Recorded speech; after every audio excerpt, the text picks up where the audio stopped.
Donc bonjour à tous. Nous sommes au siège d'Action contre la faim, ici à Paris, où travaillent 150 personnes environ.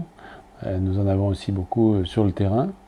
Et toutes ces charges m'interdisent malheureusement, m'empêchent d'avoir le plaisir d'être parmi vous aujourd'hui. Donc grâce à ce petit film, je suis quand même associé à votre initiative et je voudrais souhaiter bon courage donc, et pleine réussite à l'initiative de 15 à la seconde.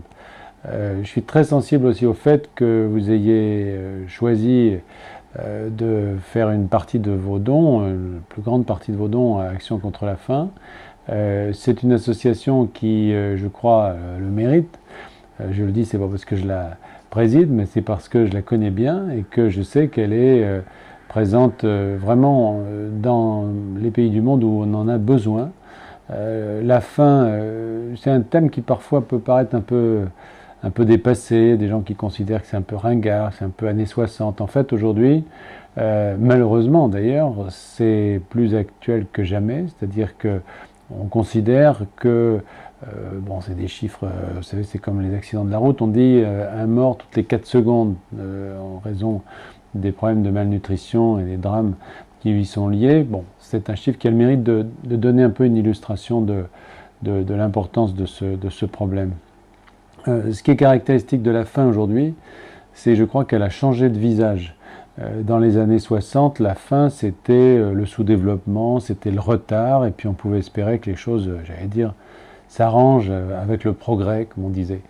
Aujourd'hui, on se rend compte que la faim, c'est beaucoup plus une conséquence des guerres, c'est une conséquence des conflits politiques, c'est une conséquence de la désorganisation de certains pays, de la pression démographique de certaines zones, tout ça combiné avec des catastrophes naturelles dans certains cas. Donc la faim, aujourd'hui, c'est aussi l'insécurité. Nos équipes travaillent dans des conditions très difficiles, travaillent loin. On est en Afghanistan, on est en Sierra Leone, on est au Darfour. Notre plus grosse mission aujourd'hui est au Darfour. Et évidemment, ce sont des zones qui sont à la fois difficiles d'accès et dangereuses.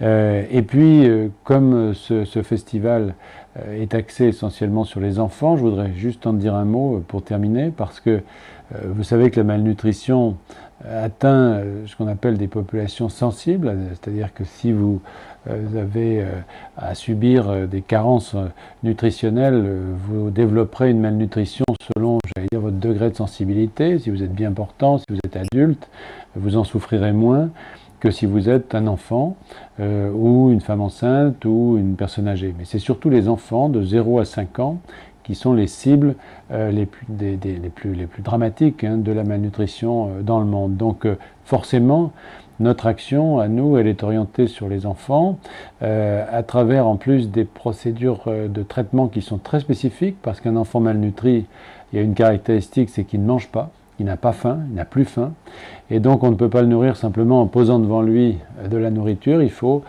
toute une prise en charge thérapeutique, et c'est ce que nos nutritionnistes, nos infirmières, toutes nos équipes savent faire et font dans de très nombreux pays du monde. Voilà, donc encore une fois je vous renouvelle tous mes vœux pour ce festival, qui doit quand même être un moment pour vous de plaisir et d'intérêt, mais qui est aussi, je pense, l'occasion de faire le lien avec ce que nous faisons nous et surtout ce que font toutes nos équipes très loin, dans des endroits où elles seraient très heureuses d'apprendre qu'on pense à elles. Et par conséquent, je vous en remercie en leur nom. Au revoir, à bientôt.